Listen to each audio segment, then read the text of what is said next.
E aí, pessoal, sejam todos muito bem-vindos, ou de volta ou pela primeira vez. Eu sou o Professor Pinguim e estamos de volta aqui seguindo o nosso canal. Esse é o nosso vídeo número 75. Como proposto 2 semanas atrás, eu havia pedido sugestões para vocês de ideias para que esse vídeo fosse um vídeo interessante, um vídeo especial, e que a cada 25 vídeos a gente pudesse fazer alguma coisa que fosse diferente. Recebi algumas sugestões, uma delas em particular me chamou a atenção, que seria falar sobre o que está sendo feito de matemática hoje em dia. Porque quando a gente começa a estudar matemática, a gente tem a impressão que está tudo pronto, que todas as coisas já foram descobertas, não tem mais nada para ser desenvolvido. E não, existe muita matemática sendo desenvolvida, mesmo já sendo uma ciência com mais de 4.000 anos de idade, ainda tem coisa moderna, ainda tem coisa sendo desenvolvida, mas se você achava que não, eu definitivamente não culpo você por pensar isso, porque quando a gente estuda matemática, se você estudou até o ensino médio matemática, o que você estuda acaba sendo do século XVI para trás, o século XVII, que tem os logaritmos, e não tem muita coisa mais moderna do que isso. Quando você entra na faculdade, mesmo que você faça um curso que envolva ciências exatas, com exceção de cálculo numérico, que é uma área mais recente da matemática, tudo que se aprende de cálculo, geometria analítica, álgebra linear, são coisas que são datadas do século XVIII, XIX, assim, no máximo. Então dá a impressão que toda a matemática já foi descoberta. Tem coisas modernas sendo desenvolvidas, e a minha intenção desse vídeo é trazer um pouco dessa ideia para vocês. Para falar disso, a melhor forma que eu pensei nessas 2 semanas que eu tive para preparar esse vídeo foi pensar um pouco sobre como a matemática é dividida hoje em dia. Que divisões de matemática a gente tem, que categorias a gente tem. Existe mais uma forma de dividir a ciência e a matemática. Eu vou falar de uma das divisões possíveis e falar um pouco sobre cada área de estudo da matemática mais moderna, da matemática contemporânea, que está sendo desenvolvida ainda hoje em dia. Esse é provavelmente o vídeo mais ousado que eu já tentei gravar, onde eu vou tentar falar de toda a matemática em apenas um único vídeo. E eu espero de verdade que vocês gostem, que vocês apreciem, talvez aprendam alguma coisa nova. Bora lá? Vamos começar? Então vamos começar falando de matemática, primeiro com uma visão geral de o que é matemática. Matemática é uma das, se não a área mais antiga da ciência, juntamente com filosofia e com linguagens. Matemática é, de uma maneira resumida, a área da ciência onde a gente descobre, prova e estuda relações e propriedades e características de objetos que são abstratos. Essa visão é bem ampla, ela abrange, por exemplo, de aritmética, quando você tem como eu pego números e lido com números. Um número é um conceito abstrato. Não existe uma coisa do tipo número 4, eu pego o número 4 e coloco ele dentro de uma caixa. O número 4 não é uma coisa física, ele é um conceito que a gente está acostumado a lidar desde criança, com 4 objetos, 4 coisas. Mas o conceito do número 4, a princípio, ele é um conceito abstrato.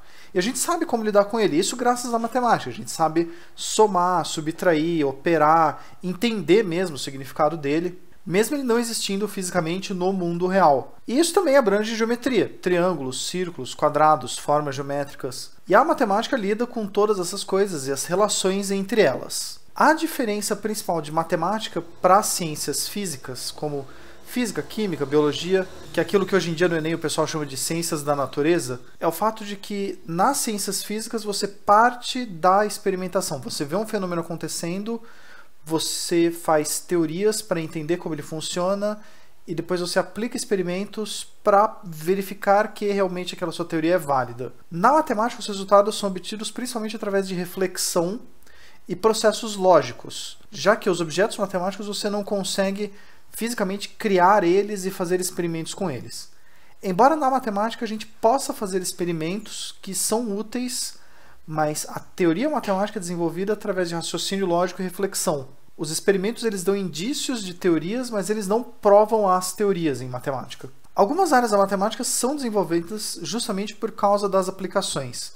Você tem uma necessidade, você tem uma área da matemática que se desenvolve para atender a necessidade. Mas existem outras que são totalmente abstratas e só vão ter alguma aplicação bem depois. Um exemplo disso que já foi falado no nosso canal é o algoritmo de Euclides. Euclides desenvolveu esse algoritmo para você dividir inteiros na Grécia Antiga. Ele só foi ter aplicações práticas em 1900 e pouco, quando apareceu o algoritmo RSA. Então existe muita teoria matemática que se desenvolve sem saber se ela vai servir alguma coisa, para que ela vai servir, como ela vai servir. Ela simplesmente é desenvolvida na ideia de, olha, eu tenho uma ferramenta nova. Não sei quando ela vai ser usada nem por quem, mas ela está aqui. Por matemática ser uma área da ciência tão ampla, a gente divide ela em áreas e sub-áreas menores para poder estudar ela direito com mais atenção. Dando uma visão um pouco mais específica sobre matemática. A matemática é dividida primeiramente em duas grandes áreas: matemática pura, matemática aplicada. Cada uma das áreas tem subdivisões em áreas de interesse. E aí a minha ideia para esse vídeo é comentar as principais áreas de todas. Estou fazendo uma ressalva aqui em close, esse close não é o final do vídeo, para atentar dois fatos para vocês que vão ser importantes sobre esse vídeo daqui para frente. Primeiro, vou falar bem resumido sobre algumas áreas de estudo. Se vocês tiverem interesse sobre, quero saber mais sobre essa parte da matemática, deixa um recado lá embaixo no comentário e eu vou fazer vídeos sobre isso no futuro se vocês tiverem interesse. Além disso, um segundo fato que é importante: algumas áreas não vão ser mencionadas nesse vídeo por causa do tamanho do vídeo, porque ficaria muito detalhado colocar todas as áreas e sub-áreas. Além do que, existem áreas e sub-áreas que estão resumidas dentro de outras, como por exemplo, equações diferenciais. Não são uma área de estudo separada, mas eu coloquei elas como dentro de análise. E álgebra linear, aquela coisa que o pessoal às vezes estuda da graduação, não é considerado uma área de estudo separada por essa categorização que eu peguei. Ela faz parte de sistemas algébricos. Feitas essas duas ressalvas, a gente pode falar das áreas da matemática, uma a uma, explicando um pouco o que cada uma delas estuda. Começando com a matemática pura, uma das áreas de estudo é a área de fundamentos. Fundamentos da matemática é a parte da matemática que estuda a teoria sobre como a matemática é escrita. Dentro de fundamentos existem sub-áreas, como por exemplo, teoria das provas. É o estudo sobre temas das formas de demonstração e demonstrabilidade ou não de teoremas. Existem teoremas que a gente não sabe se são demonstráveis ou não em matemática, e pode ser uma questão de que o sistema de provas que a gente use não é completo, ou talvez não seja compatível. E existe uma área de estudo em matemática que lida com isso, é a teoria das provas. Além disso, a teoria de modelos é um caso um pouco mais amplo, ele não estuda tanto as demonstrações, mas ele estuda as estruturas lógicas que a gente lida. A gente está muito acostumado com a estrutura lógica chamada booleana, que as coisas são verdadeiras ou falsas. Mas existem outras estruturas lógicas que podem fazer sentido, e nessas estruturas o conceito de verdade, mentira, válido, não válido, implica, não implica, é um pouco diferente. Existe uma área de estudo para isso. Teoria dos conjuntos também é uma área de estudo da matemática de fundamentos, onde você estuda conjuntos e propriedades deles. É uma versão bem mais ampla do que aquilo que você estuda no ensino fundamental, mas começa com isso. E aí vai abstraindo e aumentando a complexidade. E teoria de categorias, que eu admito que é uma das coisas que eu menos entendo de todas as áreas de matemática, ela dá uma visão um pouco mais geral da teoria de conjuntos e da teoria de relações entre uma coisa e a outra. Então você estuda relações entre entidades abstratas e como elas se comportam. Outra área de matemática, essa eu estudei bem mais, chamada análise, é a área da matemática que estuda funções, operações entre as funções e relações entre elas. De uma maneira resumida, é como se você tivesse todas aquelas coisas que você tem no ensino fundamental de função injetora, objetora, subjetora, aí Satã virou e disse, põe epsilon nessa porcaria. E aí nasce a análise. A análise pode ser subdividida em outras categorias. A primeira delas, a análise real, que é a área da matemática que abrange tudo aquilo que você vê de cálculo 1, cálculo 2, cálculo 3, onde você tem funções reais e estuda como elas funcionam, as taxas de variação que acabam virando derivada, os limites, as integrais, e tudo isso faz parte de análise real. Análise complexa é uma variante disso, onde você põe, além dos epsilon delta da vida, números complexos. As suas funções passam a ter variáveis complexas e você pode, por exemplo, calcular o logaritmo de número complexo, cosseno de número complexo, e ver o que acontece. E existe uma área de estudo para esse tipo de coisa, que, acredite ou não, tem bastante aplicação em ondulatória. Análise funcional é onde você tira o foco dos conjuntos reais complexos e começa a dar foco nas funções.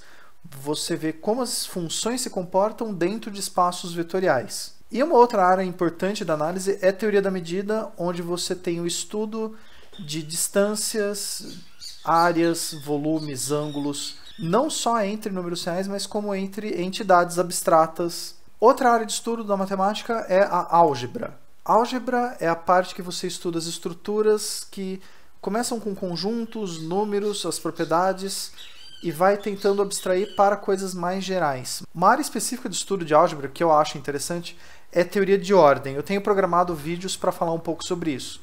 Nos números reais você consegue pegar dois números e dizer qual é o maior, qual é o menor. Mas se você fizer com números complexos, isso acaba não valendo. E aí existe uma teoria, uma parte da álgebra que estuda os conjuntos que podem ser ordenados, os que não são ordenados, como você categoriza isso e como você cria características para dizer se o conjunto é ordenado ou não. E se ele for ordenado, que propriedades interessantes ele tem. Sistemas algébricos é o que seria a álgebra mais clássica, que acaba englobando a álgebra linear. Ela estuda estruturas algébricas específicas. Espaço vetorial, para o caso da álgebra linear, campos, anéis, corpos, grupos, ideais. Cada uma dessas é uma estrutura algébrica com propriedades específicas e que tem um estudo à parte, propriedades especiais.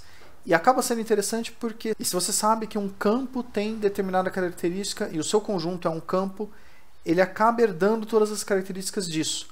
A álgebra tem essa coisa legal de você, por abstrair, conseguir deduzir propriedades para muitas coisas ao mesmo tempo. Teoria de campos e polinômios é, como o nome diz, você estuda polinômios, e campos são um tipo especial de conjuntos onde você consegue fazer conta de mais, menos, vezes e dividir. Como funciona com os números reais, como funciona com os números complexos, mas não funciona, por exemplo, para matrizes. Você não tem divisão de matrizes.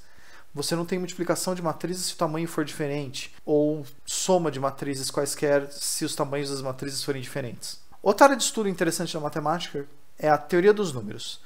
A teoria dos números pode ser considerada uma parte da álgebra, já que ela lida com números e com conjuntos, mas a teoria dos números, em geral, ela estuda qualquer tipo de número, qualquer coisa que a gente possa considerar como um número, focando principalmente nos números inteiros, que são os números que são mais palpáveis para a nossa realidade. A primeira área da teoria dos números é a aritmética, e a aritmética ela estuda basicamente operações entre números. Parece que é um negócio que é batido, que não tem mais o que pesquisar, mas existem tipos novos de conceitos que podem ser chamados de números. Vocês podem ter visto no meu canal quando eu falei dos quaternions. Em algum momento foi necessário você definir como você vai fazer contas de mais, menos, vezes, dividir nos quaternions. E se você cria um novo tipo de conjunto numérico, você precisa criar operações entre eles. E aí entra a aritmética e a pesquisa em aritmética. A chamada teoria elementar dos números, ela estuda quocientes, restos, divisões, isso sem usar nenhuma outra área da matemática junto dela. Aí aqui, um que acaba sendo várias divisões, você tem teoria algébrica dos números, teoria analítica dos números, teoria geométrica dos números, teoria computacional dos números. É basicamente o estudo de você usar técnicas que sejam de álgebra para teoria algébrica, análise para teoria analítica, geometria para geométrica, computação para computacional, quando você vai lidar com teoria dos números. Se vocês já viram aquele vídeo do canal que fala sobre o grande teorema de Fermat, o grande teorema de Fermat, o enunciado dele é de teoria elementar dos números, mas a resolução dele foi feita junto com outras ferramentas de álgebra, de análise e de geometria. Então, esse teorema ele foi deduzido graças ao desenvolvimento dessas áreas, que não existiam quando o teorema foi formulado. Outra área também interessante dentro da teoria dos números é a combinatória, que também pode ser considerada, de acordo com a divisão, uma parte da probabilidade. Mas a combinatória é a área de estudo onde você conta de quantas formas um evento pode acontecer. E aí você colocando restrições, tem formas diferentes de contar, e a combinatória acaba estudando isso. Outra área da matemática que todo mundo conhece a geometria. A geometria ela lida com estudo de formas, áreas, volumes. E a geometria também tem várias divisões. A geometria convexa ela estuda sólidos convexos, que são objetos que, se você traçar uma linha dentro desse objeto, a linha fica toda inclusa dentro do objeto. Isso vai incluir uma lista grande de polígonos, de poliedros. E dentro da geometria convexa, a gente acaba estudando a geometria plana, que é aquela geometria de ensino médio, onde o espaço é onde dentro do plano o menor caminho entre duas retas, e se você ligar dois pontos do plano, ele é uma reta que está contida dentro desse plano. Geometria combinatória é uma área interessante da geometria, onde você usa objetos geométricos e dentro dele você analisa propriedades combinatoriais ou discretas dele. Por exemplo, se você tem um cubo, de quantas formas eu posso pegar um vértice de um cubo e caminhar para o vértice oposto dele, passando por outros. E aí você pode fazer isso dando volta, não dando volta. Isso acaba tendo aplicações em química, quando você estuda a estrutura dos objetos em nível atômico, molecular. Geometria diferencial é a parte da geometria onde você usa ferramentas de cálculo, como derivadas, integrais, para falar sobre entidades geométricas. Então, geometricamente falando, um círculo é menos achatado que uma elipse. Com cálculo, você consegue dizer com números o grau de achatamento da elipse. Existe um nome técnico para isso, não vou ficar entrando em detalhes. A geometria diferencial é a área que você estuda a geometria usando o cálculo como ferramenta para isso. Da mesma forma, geometria algébrica é a parte da geometria que você usa a álgebra para auxiliar. No caso, quando você estuda também gráficos de funções. Funções, bem ou mal, têm um tratamento algébrico para ela, mas você também pode lidar com a parte geométrica dela. Então, se eu tenho duas equações de segundo grau com x e y, em quantos pontos elas se cruzam? Existe uma propriedade sobre a área? Quantos estão alinhados? Tudo isso é estudado pela geometria algébrica. E uma área razoavelmente moderna da geometria, a geometria fractal, que é a área da geometria que estuda fractais e aplicações deles. Também tenho planejado falar sobre fractais, aí eu dando mais trabalho pinguim do futuro. De uma maneira bem resumida, um fractal é um objeto geométrico onde microscopicamente, macroscopicamente ele tem semelhanças. Vai ter pelo menos um vídeo dedicado falando sobre isso no futuro. Outra área grande de estudo da matemática é a topologia. A topologia também pode ser considerada como uma parte da geometria, ou a geometria é uma parte da topologia. Na minha visão modesta, ela já é distinta o suficiente para poder ser separada em duas áreas.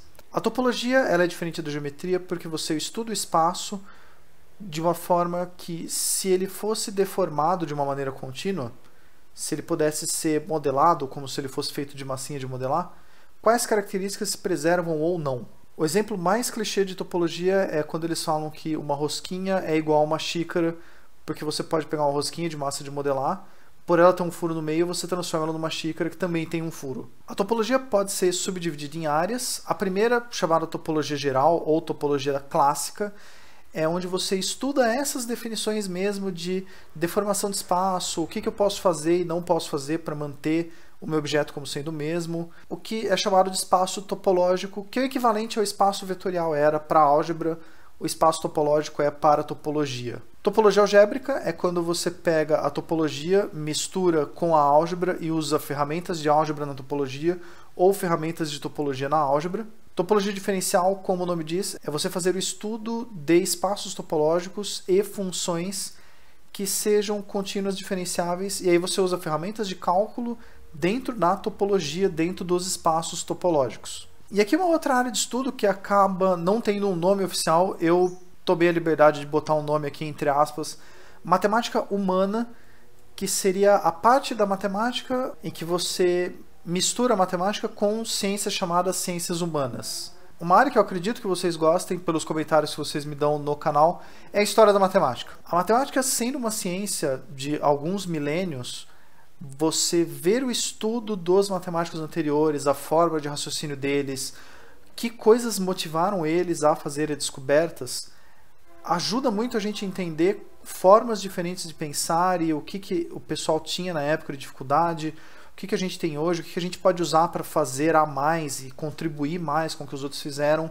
Então, a história da matemática acaba sendo um estudo importante, onde você, pelos contextos históricos, consegue ter inspirações para coisas modernas que podem ser desenvolvidas. A história da matemática, um nome meio que autoexplicativo, ele estuda o contexto histórico, a história de vida dos matemáticos, o que gerou as descobertas deles e as relações que tinham entre os matemáticos na época. Quase sempre rivalidade. Outra área de matemática humana que acaba sendo meio menosprezada às vezes é o ensino de matemática.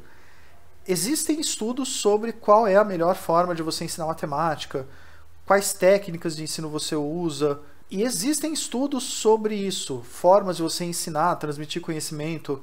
E outra área da matemática que eu fiquei surpreso que existe uma categoria para ela é a chamada matemática recreativa.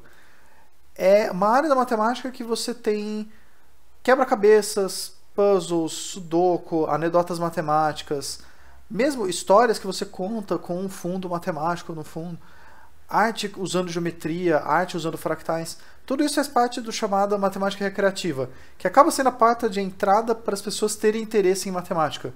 Mas existe uma área de pesquisa sobre isso. Agora um pouco sobre matemática aplicada.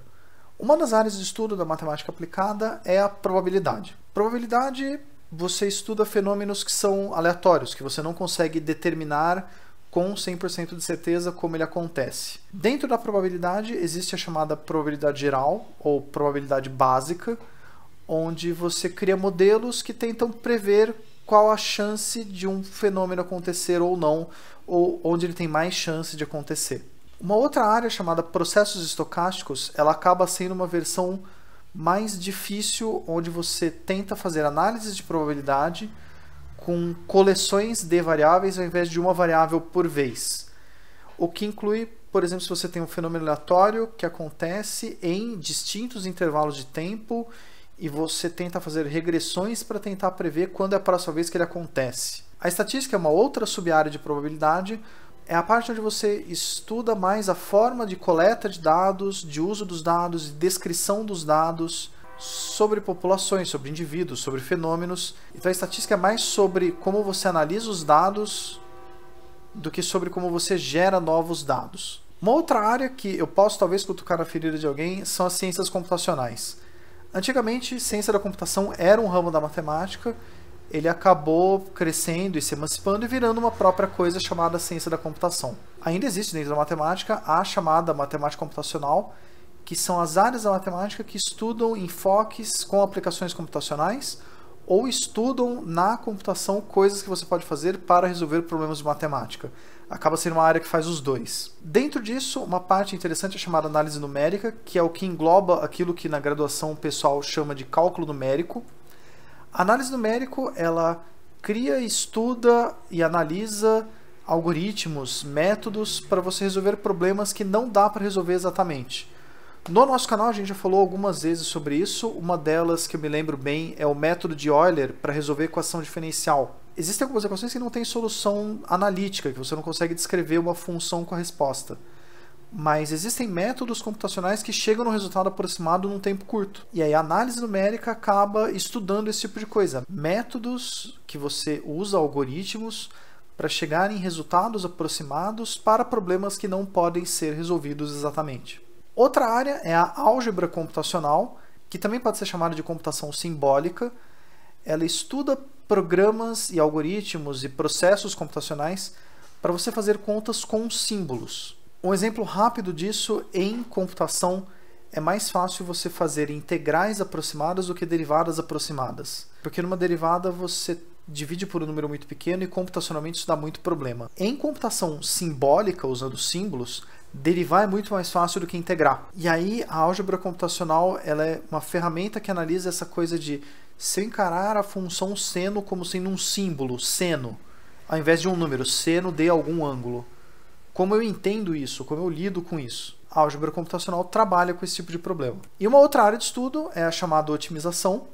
Otimização é você tentar, quando você tem um problema que admite muitas soluções possíveis, qual delas é a melhor? Então, se você tem uma empresa e vários jeitos de fazer o seu planejamento de produção, qual delas te dá o menor custo? Qual delas te dá o maior lucro? Isso é chamada solução ótima. A otimização é muito utilizada em problemas de aplicação prática e também é utilizada em pesquisas de inteligência artificial. Um dos ramos é a chamada otimização linear, que eu tenho planejado fazer vídeos falando sobre otimização, em particular da otimização linear, onde você estuda funções e modelos que são todos equações de primeiro grau. Mesmo que sejam equações com 500 mil variáveis, existem muitos problemas práticos que podem ser aproximados para funções de primeiro grau. Então existe uma área de estudo específica para isso por ter muita aplicação. Otimização inteira é quando você faz esse mesmo estudo, mas com variáveis que são inteiras. Então, se você está numa fábrica e tem que decidir os valores para você ter o melhor lucro no mês seguinte, você pode combinar uma quantidade fracionária de matéria-prima, mas você tem que ter um número inteiro de funcionários.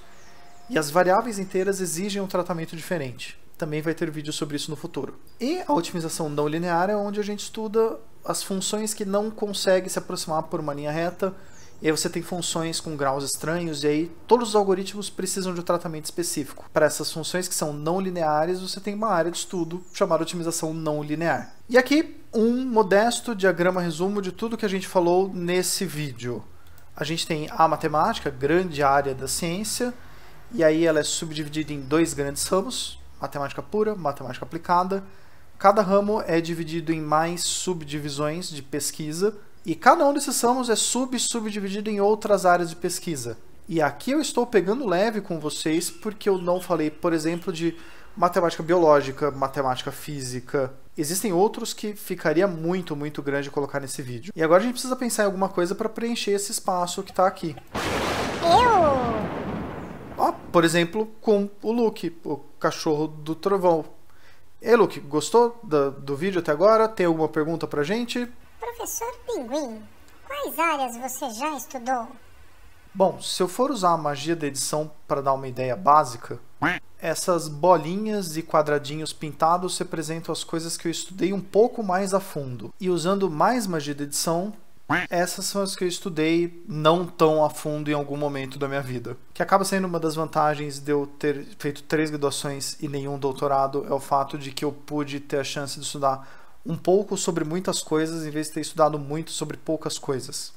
Quais áreas já teve vídeo no canal? De novo, se a gente for usar a magia da edição, aqui está uma estimativa rápida de quantos vídeos eu falei de cada tópico. O que eu acabei falando mais foi, dentro de análise, as aplicações em cálculo, que foi um tema que a gente falou bastante no canal. As aplicações em geometria, aqui também foi bastante mencionado. Esse aqui que eu precisei até aumentar o tamanho da bolinha, foi o tema mais falado, acaba sendo matemática recreativa, pela natureza do próprio canal. Se vocês estiverem curiosos, esse vídeo de topologia era o vídeo sobre o planeta de Chrono Trigger ter o formato de um donut. Eu vou aproveitar e vou largar uma deixa aqui para vocês, que se vocês tiverem temas da matemática que vocês têm mais curiosidade, que vocês querem aprender mais, se vocês têm mais curiosidade, querem saber curiosidade sobre isso, deixa um comentário, vai me avisando, eu vou colocando na lista de temas e na próxima atualização dessa árvore eu preencho aqui nas bolinhas os números com as áreas que vocês tiverem mais interesse. Luke, você gostou desse vídeo? Você achou interessante saber das áreas da matemática? Acho que falta uma área para matemática com dogs. Eu não sei se é tipo matemática canina? O que mais você acha que poderia ter? Álgebra. E é por causa dessas coisas que a gente ama esse cachorro e mantém ele no canal. E é com essa piada aleatória e inesperada que a gente encerra esse vídeo, a gente encerra essa viagem sobre toda a matemática, o vídeo mais ousado que eu já fiz nesse canal, tentando falar de toda a matemática em um único vídeo. Eu espero de verdade que vocês tenham gostado. Se vocês acharem interessante, se vocês quiserem divulgar isso, mostrar para os amiguinhos, é legal divulgar ciência, é legal divulgar matemática, mostrar uma coisa interessante que às vezes o pessoal subestima, o fato de que a matemática não está acabada. Existe muita pesquisa em matemática e em muitas áreas e sub-áreas. Se vocês quiserem entrar em contato comigo, vocês sempre podem aí embaixo deixar um comentário, ou aqui do lado entrar em contato comigo ou pelo meu e-mail ou pelo meu Twitter. E eu agradeço de verdade vocês por estarem comigo nessa jornada, por me incentivarem. A gente chegou em 75 vídeos, isso é muita coisa. E agradeço vocês também por eu ter atingido a marca de 300 inscritos recentemente. Eu sinto bastante prazer em preparar esses vídeos para vocês, em pesquisar coisas novas, em pesquisar jeitos de fazer. E eu agradeço vocês por me incentivarem a fazer isso, por continuar com esse projeto maluco de tentar mostrar que matemática é uma coisa legal, interessante, bonita. Eu agradeço a todos vocês, espero que vocês fiquem muito bem, espero que a gente tenha aí mais 75 vídeos pela frente no futuro e que vocês se entretenham até lá, que eu consiga mostrar alguma coisa interessante ou outra para vocês. Muito obrigado, pessoal. Vejo vocês no futuro e até lá.